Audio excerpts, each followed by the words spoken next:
777 विमान, जिसमें 154 चीनी नागरिकों सहित कुल 239 लोग सवार थे, अचानक गायब हो गया। उन्नत उपग्रहों और रडार तकनीक के बावजूद आज तक इसका कोई ठोस सुराग नहीं मिला है और विमान के उड़ान भरने से पहले और बाद के कई अनसुलझे पहलू रोंगटे खड़े कर देते हैं। 8 मार्च 2014 एक सामान्य शुरुआत। 8 मार्च 2014 को रात के 12:41 बजे मलेशिया के कुआलालंपुर अंतर्राष्ट्रीय हवाई अड्डे से बोइंग 777 विमान ने चीन के बीजिंग के लिए उड़ान भरी। लगभग 26 मिनट बाद 1:07 बजे तक विमान 10,668 मीटर की क्रूज ऊंचाई पर पहुंच गया था। पायलट ने एयर ट्रैफिक कंट्रोल ATC से अनुमति ली और विमान का ऑटोमेटिक ट्रांसपॉन्डर हर 30 मिनट में उड़ान डेटा भेज रहा था, जिससे सब कुछ सामान्य लग रहा था। आखिरी संपर्क और रहस्यमयी गायब होना। 1:19 बजे जब विमान वियतनाम के हवाई क्षेत्र में प्रवेश करने वाला था, कुआलालंपुर ATC ने MH370 से संपर्क किया और उसे हो ची मिन्ह ATC से जुड़ने का निर्देश दिया। पायलट ने अजीब तरह से जवाब दिया, ठीक है, गुड नाइट।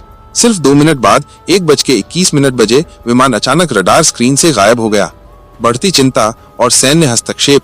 शुरुआत में इसे एक अस्थायी सिग्नल समस्या समझा गया, लेकिन 1:30 बजे तक भी MH370 हो ची मिन्ह टावर पर दिखाई नहीं दिया और उसका ट्रांसपॉन्डर भी काम करना बंद कर चुका था। जमीन पर मौजूद नियंत्रण केंद्र को स्थिति की गंभीरता का एहसास हुआ। तुरंत मलेशियाई सेना से मदद मांगी गई और MH370 को ट्रैक करने के लिए सैन्य रडार सक्रिय किए गए।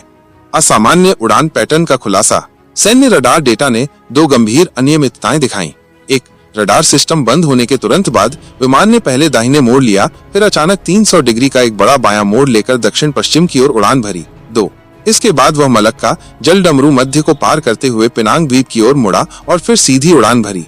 रडार डेटा से पता चला कि गायब होने के सिर्फ 5 मिनट के भीतर विमान ने 3000 मीटर से अधिक की ऊंचाई बढ़ाई, जो 13,600 मीटर तक पहुंच गई, बोइंग 777 की अधिकतम ऊंचाई। इसके बाद ये लगभग लंबवत कोण पर 7000 मीटर तक नीचे आया और अचानक गिरना बंद कर दिया। इस पूरी अवधि के दौरान ATC को विमान से कोई भी प्रतिक्रिया नहीं मिली। आखिरी रडार संपर्क और गलत दिशा में खोज।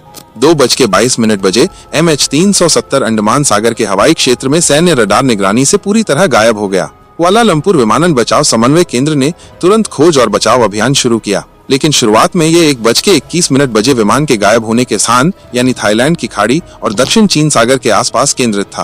अंतर्राष्ट्रीय सहयोग की कमी और समय की बर्बादी।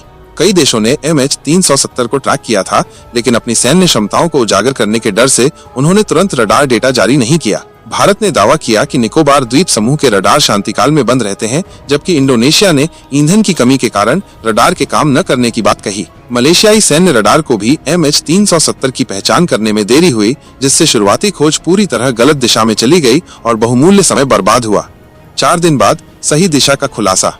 घटना के चौथे दिन ही ये बात सामने आई कि विमान मलक्का जलडमरू मध्य के ऊपर से उड़ा था। इसके बाद खोज का दायरा मलक्का जलडमरू मध्य, अंडमान सागर और बंगाल की खाड़ी तक बढ़ाया गया। सैटेलाइट हैंडशेक से मिला अहम सुराग।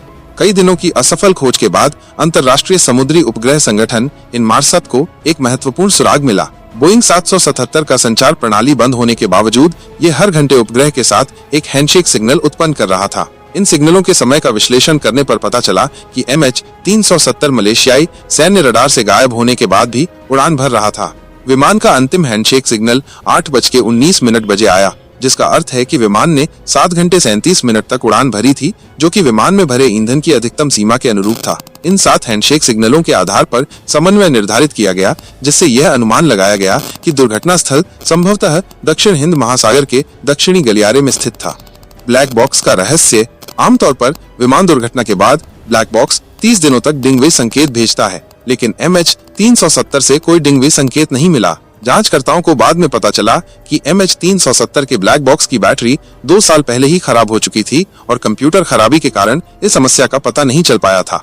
महीनों की अथक खोज, फिर भी खाली हाथ। अगले कई महीनों तक 26 देशों ने 34 जहाजों और 330 सैन्य विमानों के साथ व्यापक खोज अभियान चलाया, लेकिन MH370 का कोई निशान नहीं मिला। घटना के 16 महीने बाद रियूनियन द्वीप के एक समुद्र तट पर एक बड़ा मलबा मिला, जो बार्नाकल समुद्री जीव से ढका हुआ था। बाद में इसकी पुष्टि हुई कि ये MH370 के पंख का एक हिस्सा था। अब तक कुल 43 टुकड़े मिले हैं, जिनमें से केवल 3 की ही पुष्टि MH370 से होने की हुई है। पायलट पर शक और अनसुलझे सवाल। स्थानीय पुलिस और FBI ने दोनों पायलटों की जांच की। कप्तान 53 वर्षीय एक अनुभवी पायलट था जिसके पास 18,423 घंटे का उड़ान अनुभव था, जबकि सह पायलट 26 वर्षीय के पास 2,813 घंटे का उड़ान अनुभव था। जांच में उनकी व्यक्तिगत या वित्तीय स्थिति में कोई खास बदलाव नहीं पाया गया।